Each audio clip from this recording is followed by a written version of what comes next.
Prithvi Shantirantariksha Shantir Dyaus Shantir Disha Shantiravantara Disha Shantiragni Shantir Vayu Shantiraditya Shantish Chandrama Shantir Nakshatrani Shantirapah Shantiroshadaya Shantir Vanaspataya Shantir Gau Shantiraja Shantirashva Shantir Purusha Shantir Brahma Shantir Brahmana Shantir Shantireva Shanti Shantirme Astu Shantihi. May there be peace on earth and in the sky. May there be peace in the water and in all directions.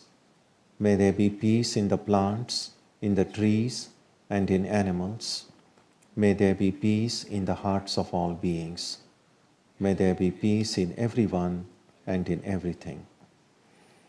Sarvetra sukhinas santu, sarve santu niramayaha, sarve bhadrani pashyantu, ma kaschit dukkha bhag bhavet, sarvastaratu durgani, sarvo bhadrani pashyatu, sarvas sadbuddhimapnotu, sarvas sarvatra nandatu. May all be happy and healthy.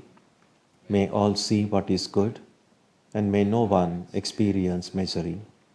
May all overcome their obstacles and acquire good tendencies. May people everywhere find joy and fulfillment.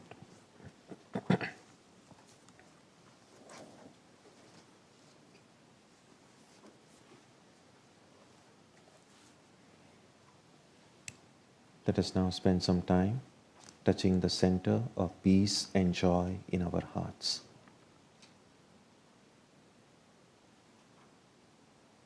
A good way to begin the practice is to withdraw the scattered energies of the mind and bring them to rest on one point.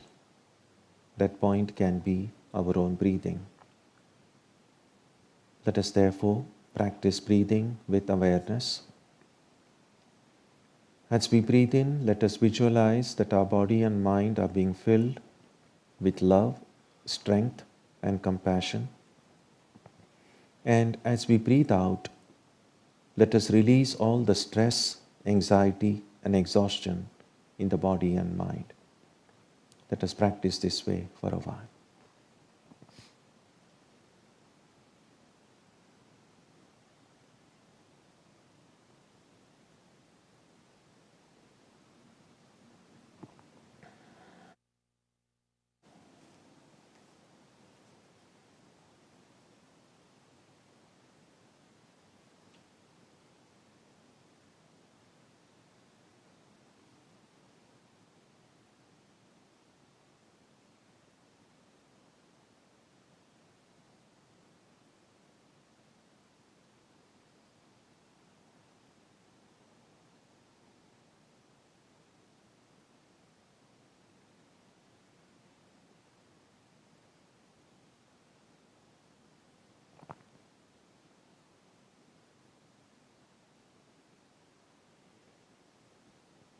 Let us now turn our attention to the region of our heart.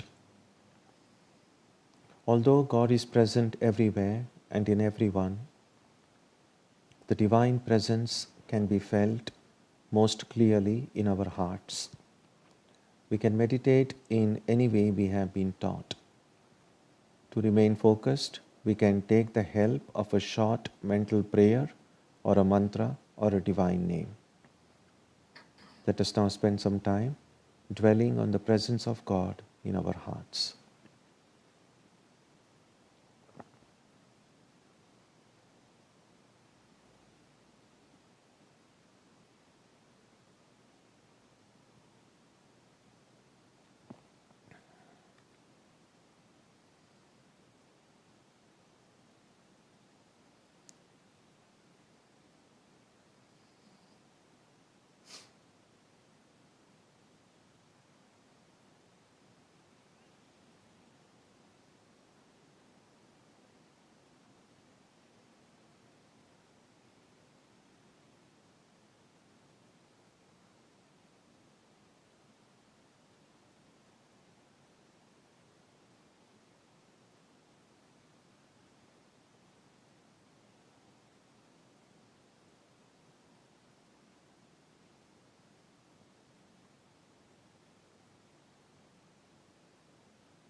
Om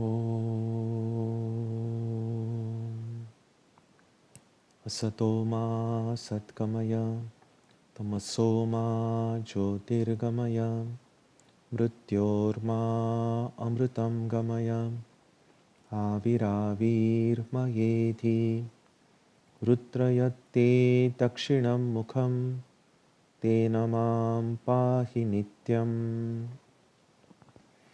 May the Divine lead us from the unreal to the real, from darkness to light, from death to immortality. May the Divine Consciousness fill our hearts and protect us.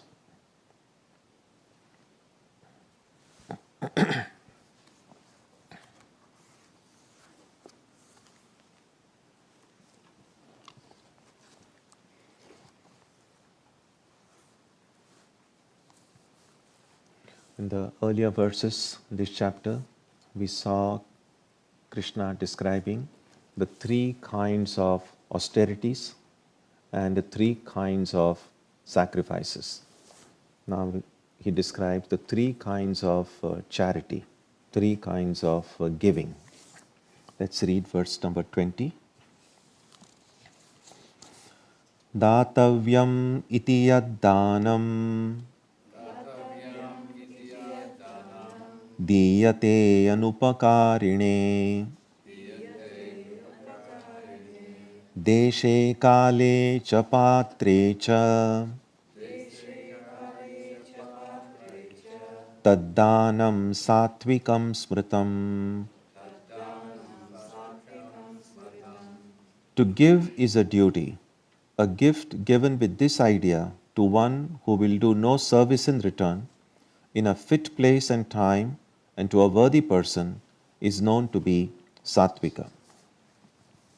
Now, giving is something that we all do all the time. Right from the time we are born, some of the things that we give it just happens not as a very conscious voluntary act. For instance, a newborn baby gives sleepless nights to parents by waking up at odd hours, etc. So that's a form of giving, but that's not something that a newborn baby thinks about consciously and gives.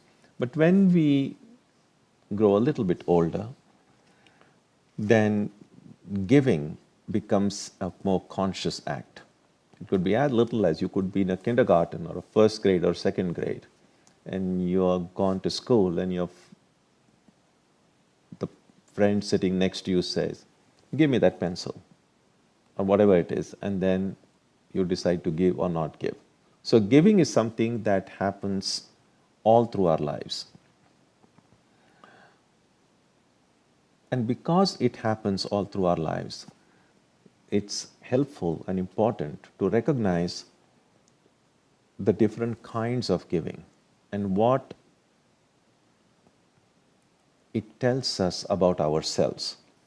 How we give things to others is a good measure, a good indication to recognize who we are as a person. So first in verse number 20, Krishna describes the kind of giving a sattvika person, a person in whom sattva is predominant. How will such a person give? So the primary motive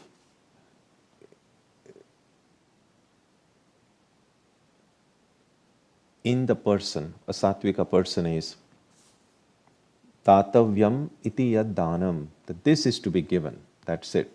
There is no other primary motive.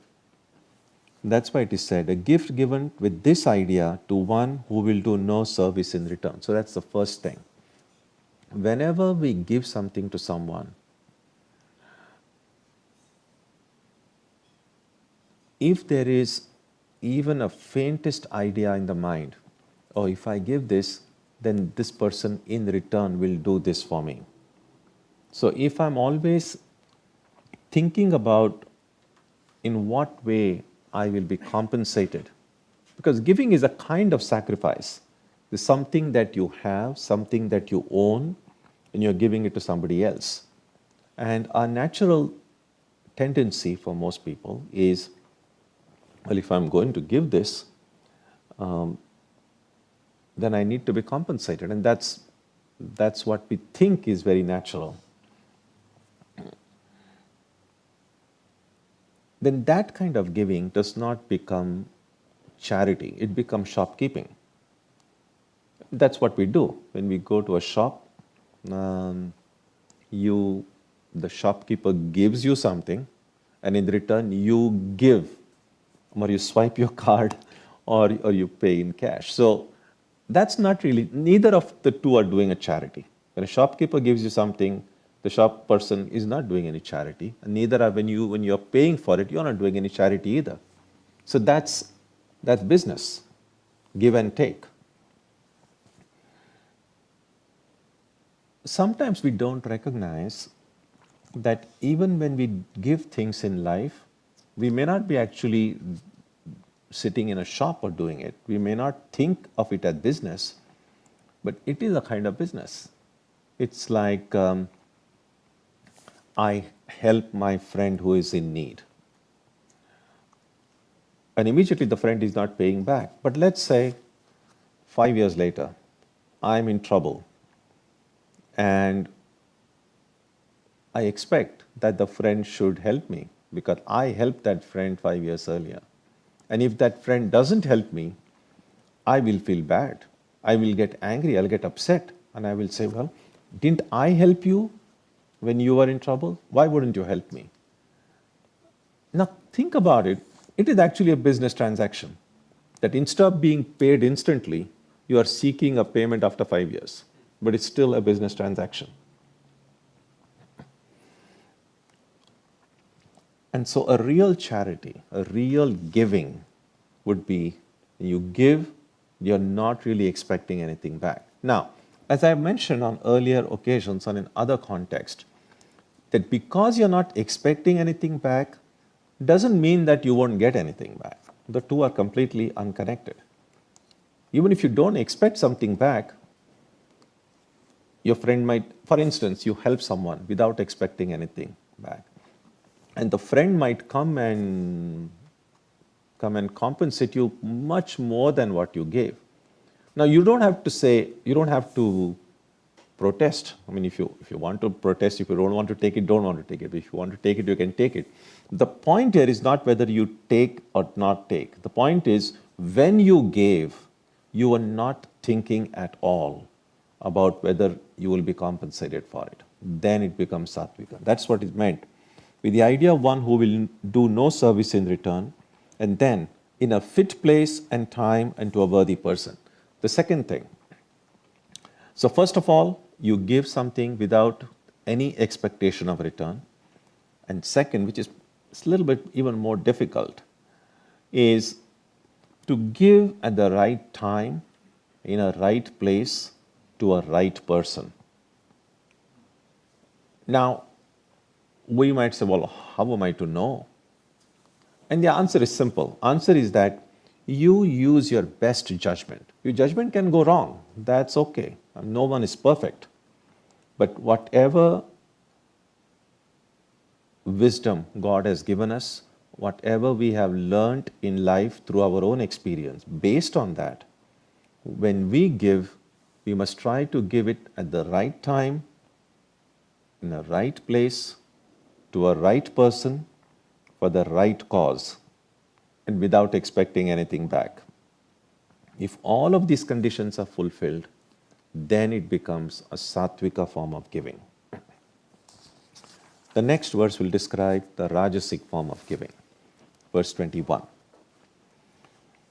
Yattu pratyupakarartham phalam uddishya va punaha diyate cha pariklishtam taddanam rajasamsmritam. That gift, however, which is given with a view to receiving in return, or looking for its fruit, or grudgingly, is said to be rajasika. So you can already see the difference.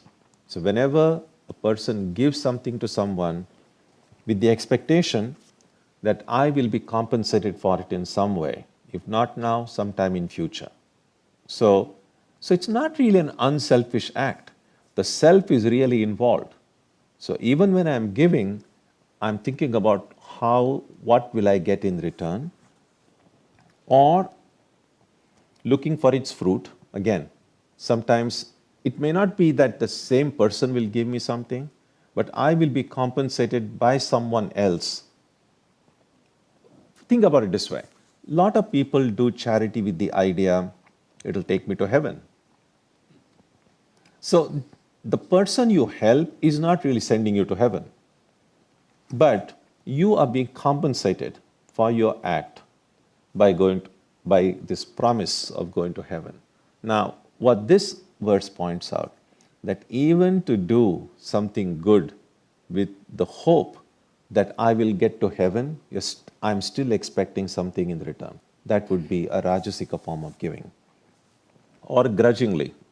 So sometimes people don't want to give, but either your social etiquette requires that you give. There is always the fear that if I don't give, the family or my peers or my contemporaries, it looks bad. So I'm expected to give. Really don't want to give, but you can't help it. You have to do it. And there are occasions in life like that. Sometimes it's a little bit like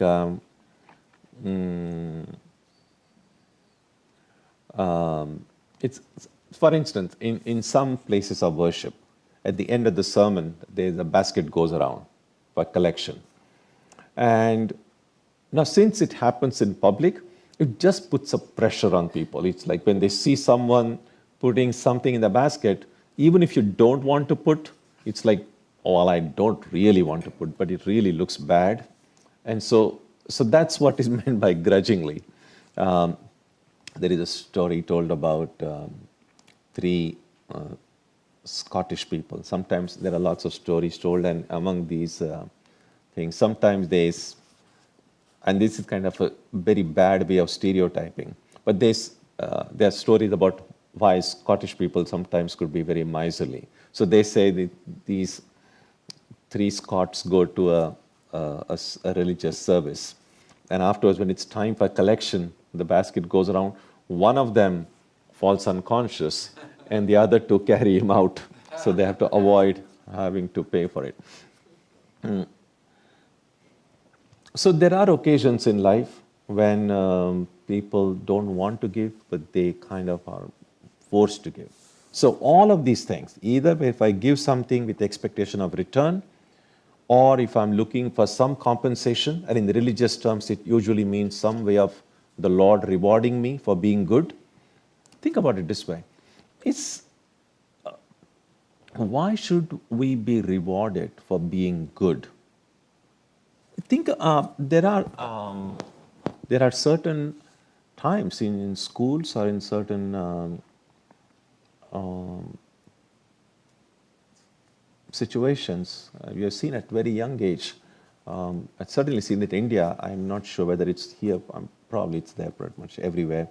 That a best student or a good student, but just for good behavior, if someone is rewarded. And the psychology is kind of understandable that if for good behavior, if someone is rewarded, that might encourage others then that let me try to be good so that I will get the reward.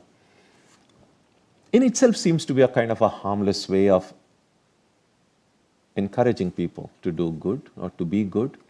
The problem here from a spiritual standpoint is that am I trying to be good because it is good to be good, or am I trying to be good because I'm going to get that reward? Because I have seen it in my school, and I'm sure many of us may have had similar experiences. I've seen some of the students getting all these awards for being good students, and then when it was no longer necessary to be good, when there were no longer any awards, they turned out to be just pretty devilish in every way. So then, I mean, what's the point of that goodness if that goodness can be bought only with some kind of an incentive? To some extent, we can see even being a law-abiding citizen or doing the right thing in social life, how many of us do what is right, what is good, because it is good to do what is good? It's right to do what is right.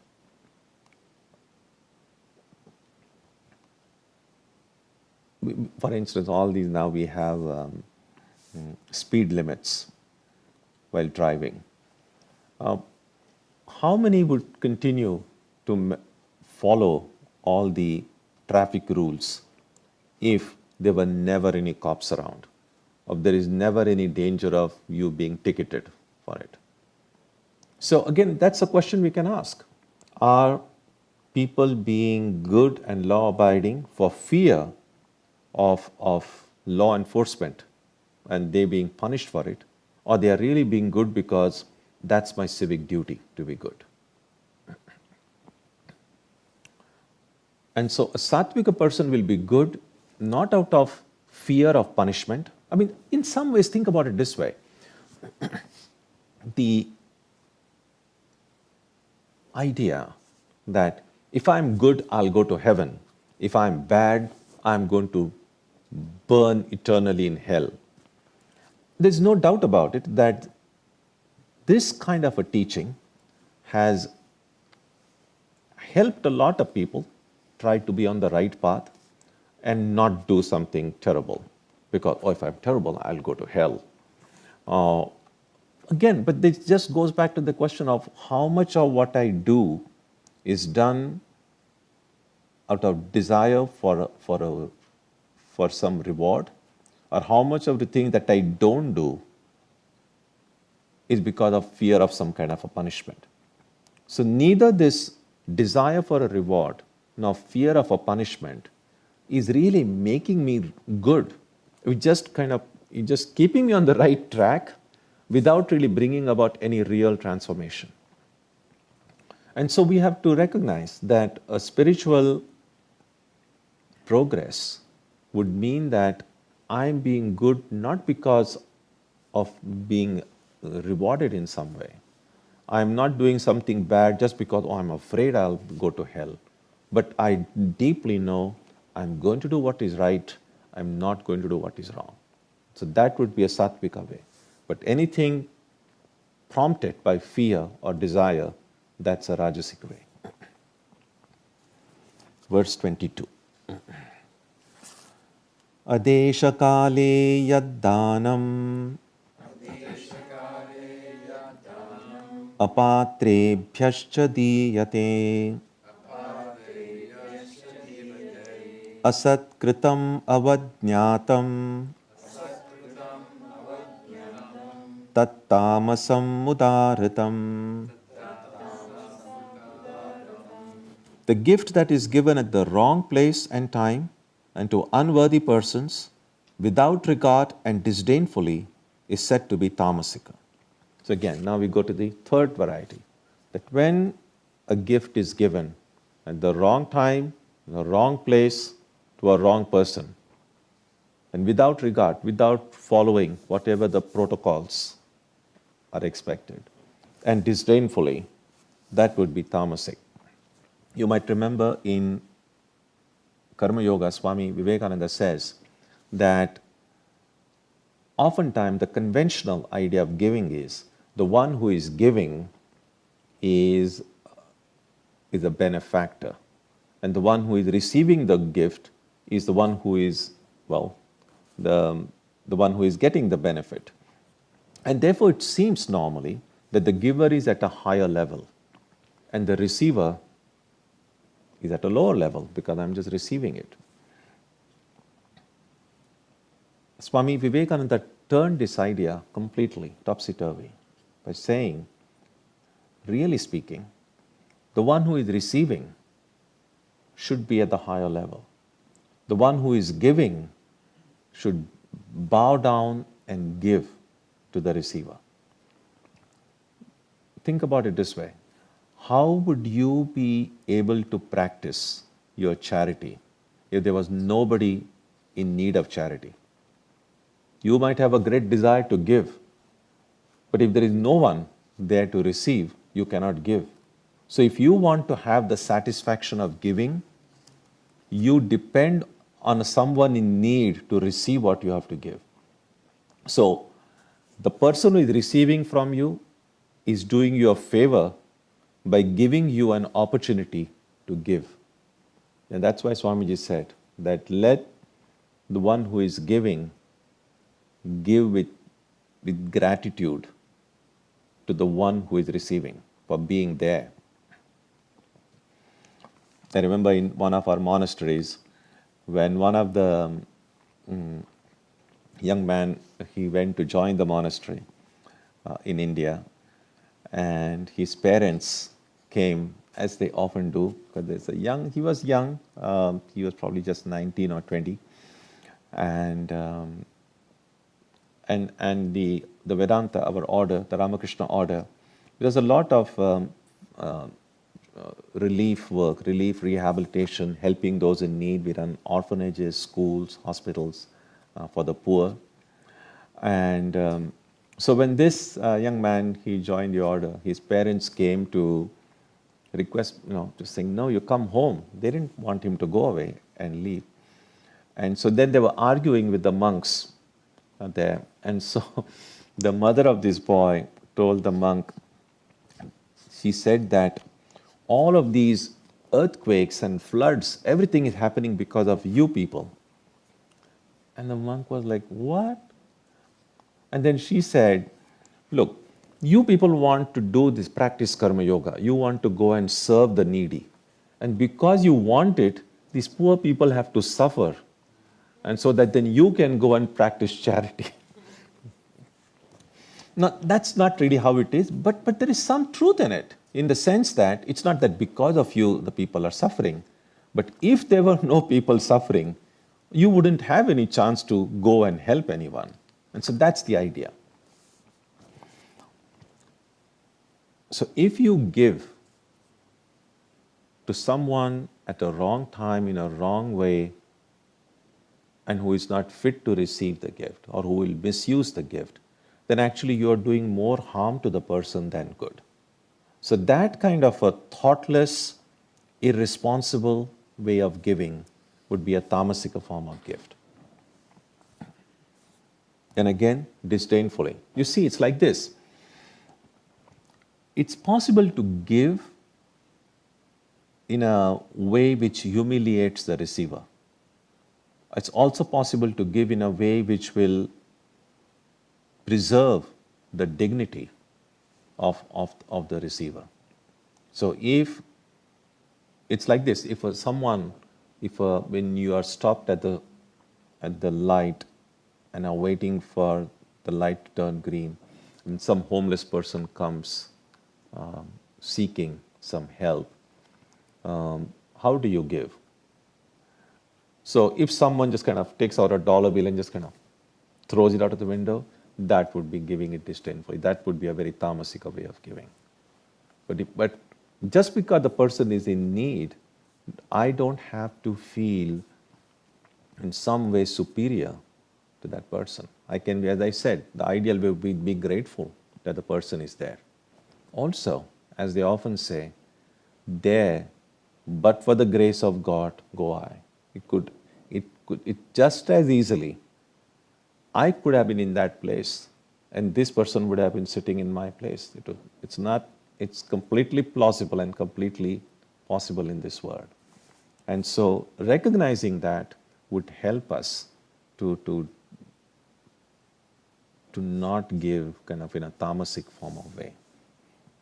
So there are three kinds of ways Krishna describes here: Satvika way, Rajasic way, and Tamasic way. And then we have to just look in our own hearts and see the different times in our own lives that we have given things, what were the dominant attitudes in our mind. Now, it doesn't have to be either one or the other, because all of these three gunas are present in us. So it's possible that sometimes we have given in a tamasic way, sometimes we have given in a rajasic way, sometimes we have given in a sattvic way.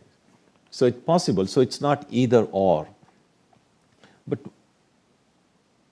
what we have to see that right now, at this stage in our life, which of these three gunas is predominant? In other words, in all the three things that we saw in this chapter, the way we worship, the way we pray, the way we do our spiritual practices, the way we give,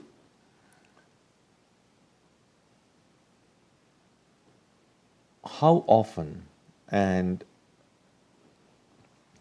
to what degree are all of these things done in a sattvic way, rajasic way, or tamasic way? So that gives us some inclination about which is the dominant characteristic in our own life. And we might discover, most of us might discover, that most of our things that we do in life are dominated either by a rajasic way or a tamasic way. And there may be very little, if at all, of sattva within us. And it might then seem, what's the point? 99.9% of the people around us, and certainly we ourselves, we might find there is hardly any sattva. It's either rajas or tamas. So isn't there any hope for us? And so Krishna, in the next 4 verses, will show that there is an alternative way to make perfect what may not be so perfect. So Krishna understands that we are not perfect, obviously. If we were perfect, we don't need any book. We don't need the Gita. We don't need the Vedas. We don't need anything. The Vedas are among the only religious texts in the world which say that a stage in our life will be reached when the Vedas will become non-Vedas. That is, the role of scripture in spiritual life. Scriptures are important. They show us the path. But a time is reached when they have to be left behind. A time is reached when, once you realize the truth, the Vedas are, the scriptures are no more kind of still bossing over you. You have gone beyond them. In fact, the Upanishad also says that the enlightened being stands atop the Vedas. That means you have gone beyond them. Ramakrishna used to give the example of a shopping list. So when you want to buy something and then you make a list, because otherwise you might forget and you need that list. But once you go out and then you get all the items that you wanted to buy, then you don't need the list anymore because everything has been got. You can throw away the list. So in some sense, all the books, religious books, kind of are like a list.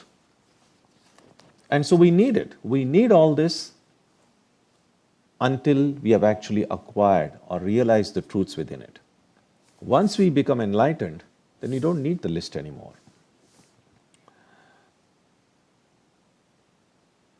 And so Krishna recognizes, knows that we are not become perfect yet, and that's why we need this.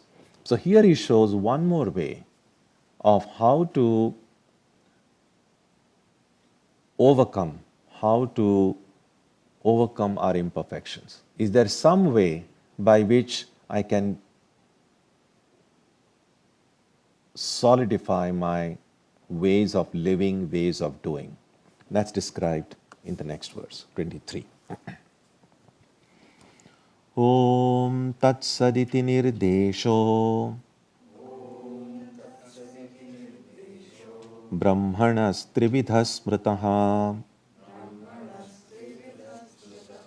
Brahmanas Tena Vedascha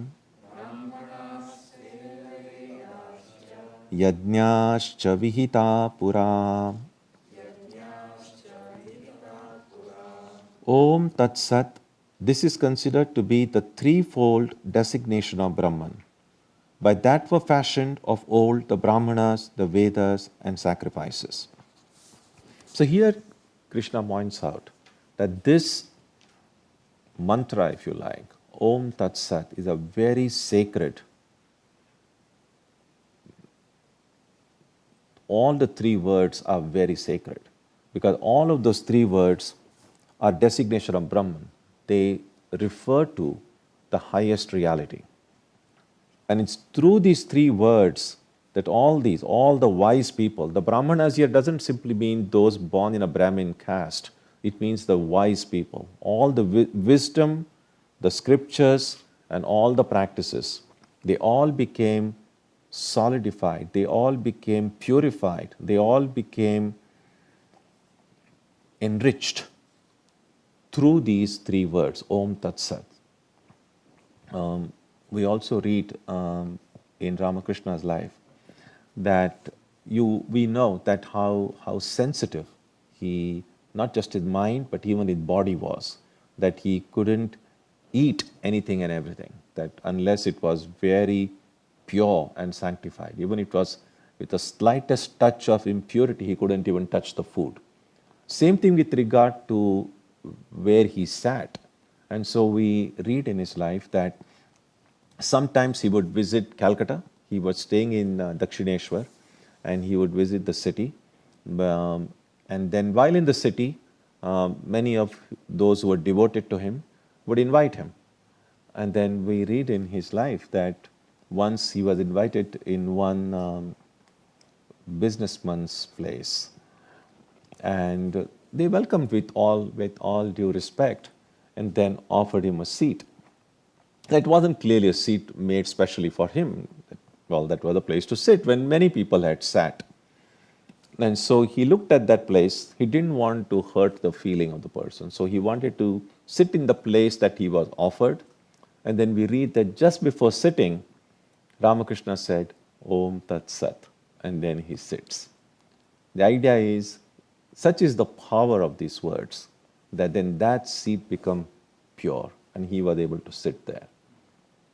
So this is very helpful if you believe in the words of the Gita, that any time in life, wherever you may be, if you want to feel strengthened in some way, it's very strengthening, very purifying, very uplifting. You don't even have to say it aloud.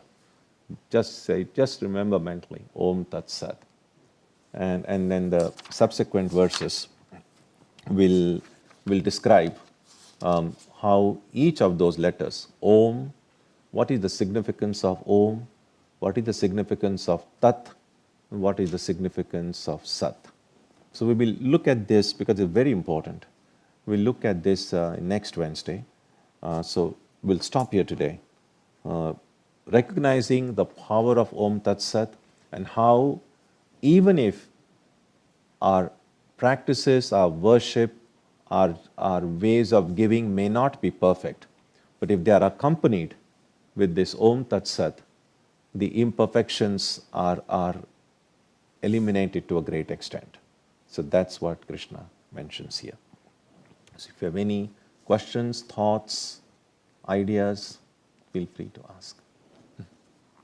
So Swamiji, sometimes when we give, it may have untoward effect.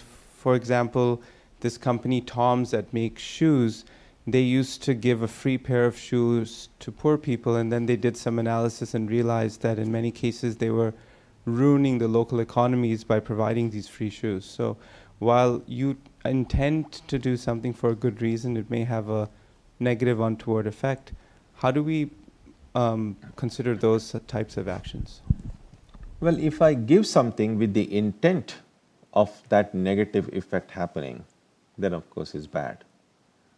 But if I do it with the best of intentions, then there is no harm in it. But after I notice that my giving, rather than helping in some way, is actually creating greater difficulty, then I should stop doing it. So the intent and motivation does make a difference. Yeah.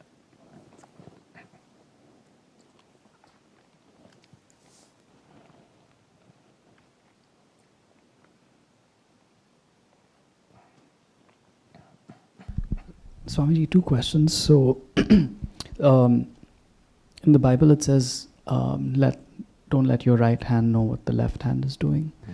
So, let's say I give something anonymously, but then in my head I have some internal expectation of some blessing or admission to heaven. Or so that means the action becomes not sattvic? Yes, if there is expectation of any kind from anyone, it does become rajasic. Yes. Even the expectation of enlightenment.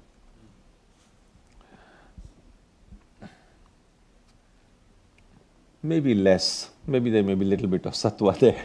But even then, the thing is,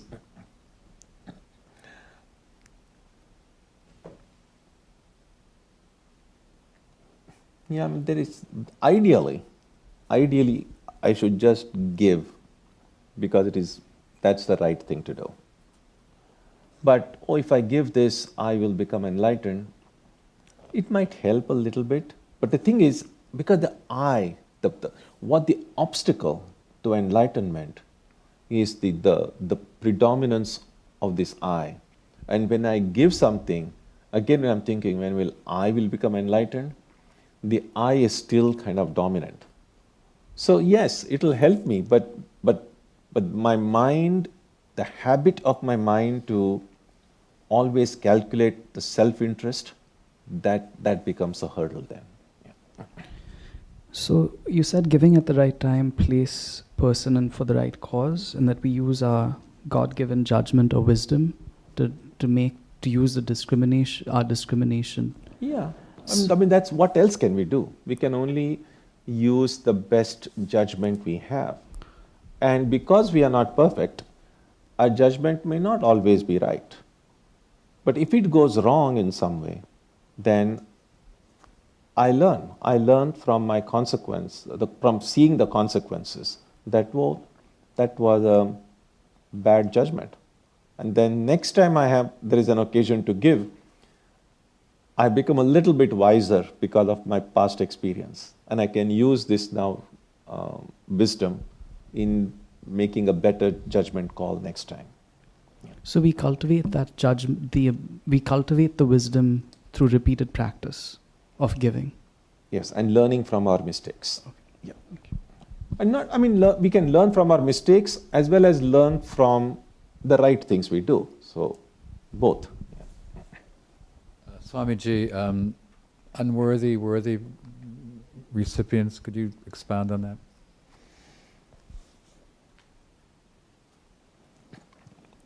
Well, I would think that if I'm giving someone something with the idea that it will help that person, then I think that person is worthy. But if I see that that person is not making good use of it, and there is no way for me to know in advance whether the person will make good use. That's why I said you have to just use your best judgment. Yeah, that's it.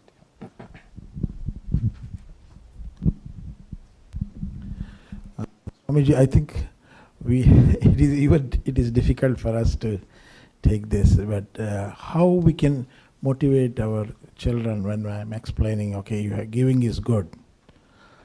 Because unless I say you are getting something in return, I don't know how we can convince them that you need to be doing good or giving is good. I think the best way of training our children is to just do it ourselves.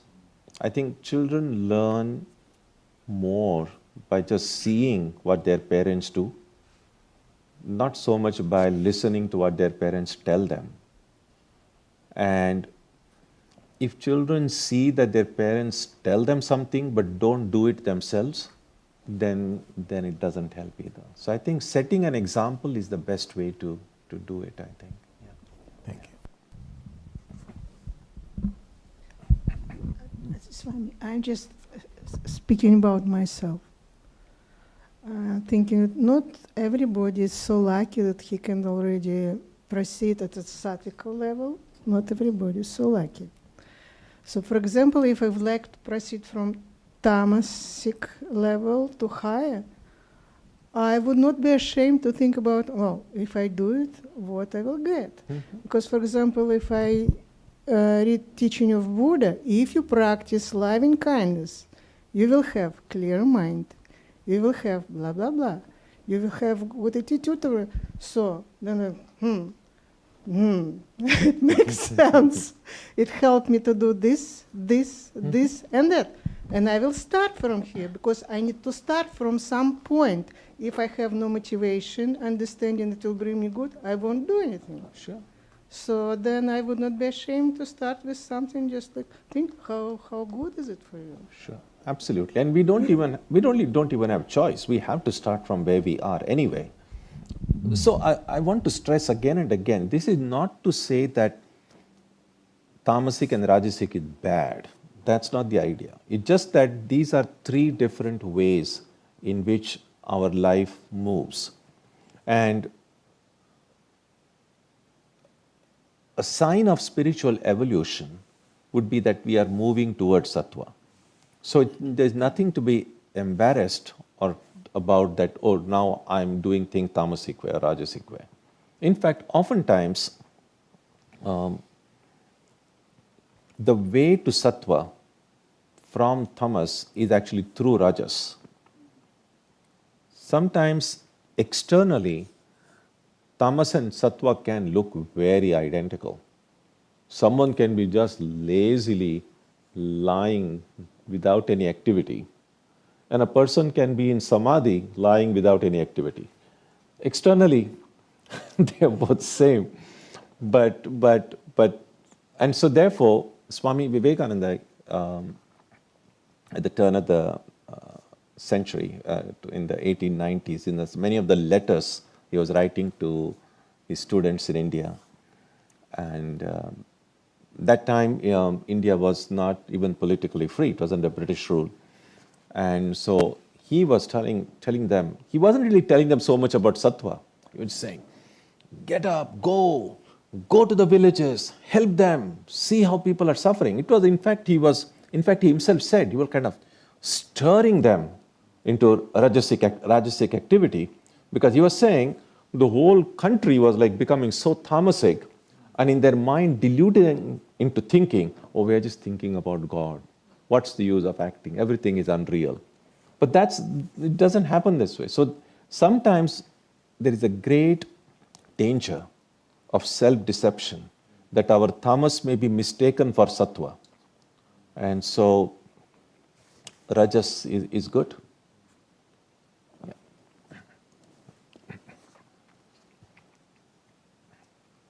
Swamiji, Sometimes we give stuff or donate stuff, like used stuff, what we have already used.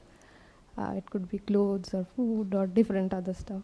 So is that tamasic? Because we are.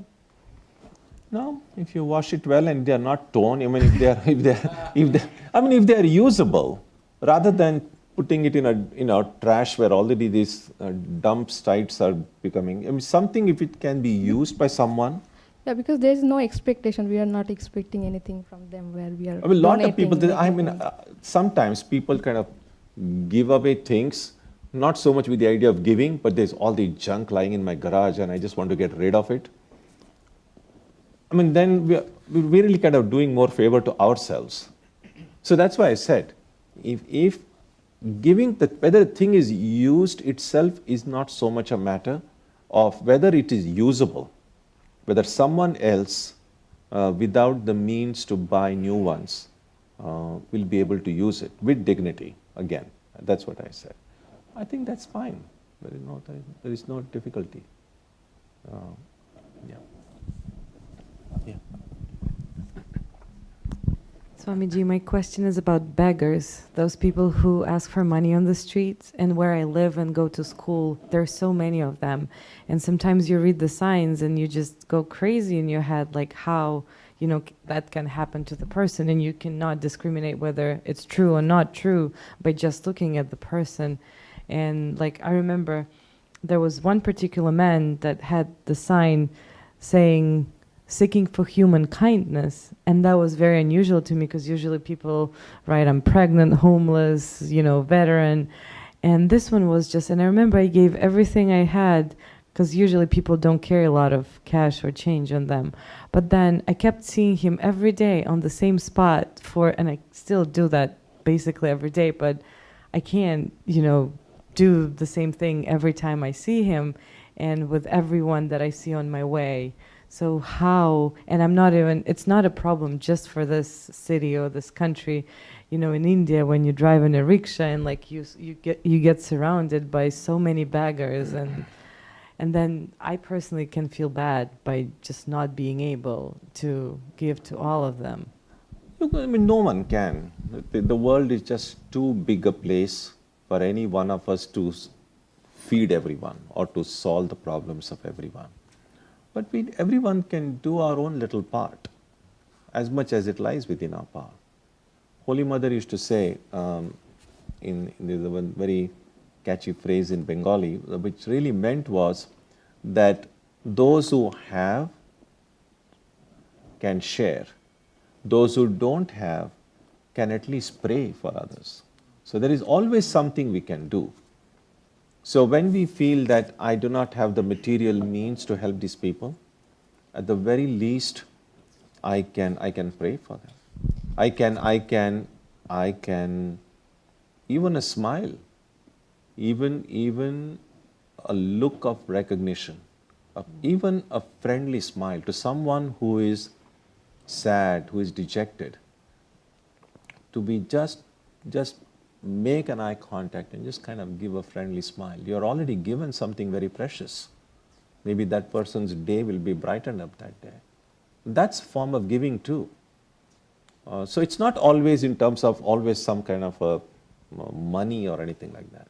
There are many ways of giving.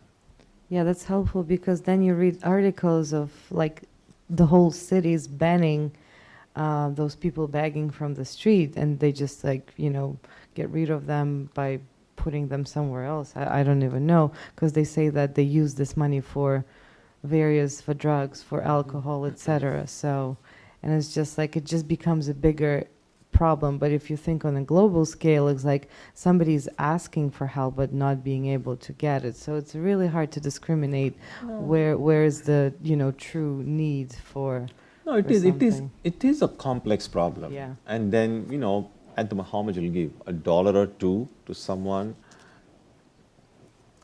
No one's going to know what that person is going to use it for. As I said, one has to just depend on one's instinct, remember the Lord, and help. Yeah. Namaskar, Swamiji. I used to believe that Vasudeva Idam Sarvam was the most powerful mantra that came out of the Gita. But after hearing you talk about Om Tat Sat, I wonder if I have to recalibrate my position. What do you think? All mantras are precious, so there is no higher or lower, so that's okay.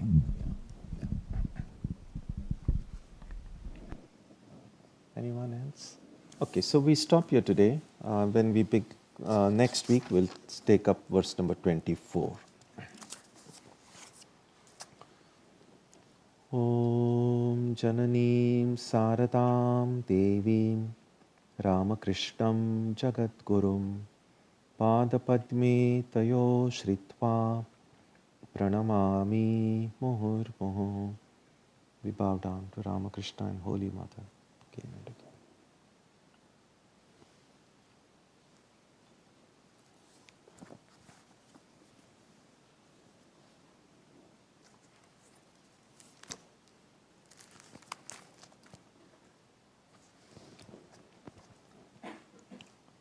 So for the Sunday satsang, this time, the coming Sunday, we'll have a special lecture to celebrate the 150th birth anniversary of Sister Nivedita, Swami Vivekananda's Irish disciple.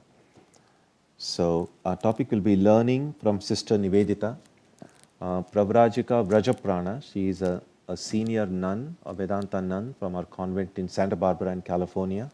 So she will be giving that talk on Sunday. So all of you are welcome.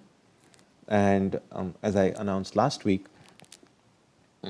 because in December, because of Mother's Puja and Christmas, there won't be time to have Antar Yoga. And so next Sunday, just as we do on Antar Yoga days, we'll have soup for everyone, and then we'll celebrate the birthdays of everyone born in the month of December. So all of you are welcome for Sunday.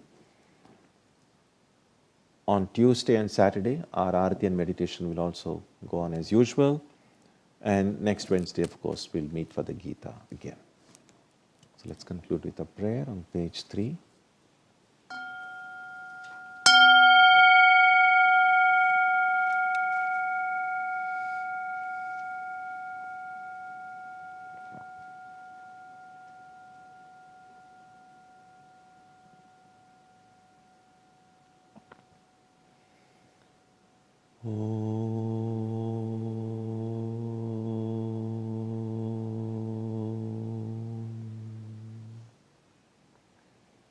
May the Divine Being, who is the Father in heaven of the Christians, Holy One of the Jewish faith, Allah of the Muslims, Buddha of the Buddhists, Tao of the Taoists, Aura Mazda of the Zoroastrians, the Great Spirit of the Native Americans, and Brahman of the Hindus, lead us from the unreal to the real, from darkness to light, from death to immortality. May we be granted strength, freedom, and clear understanding. May we learn to see God in our own hearts and in everyone around us. May God bless us all and fill our hearts with gratitude, grace, and love. Om Shanti Shanti Shanti. Peace, peace, peace be unto all.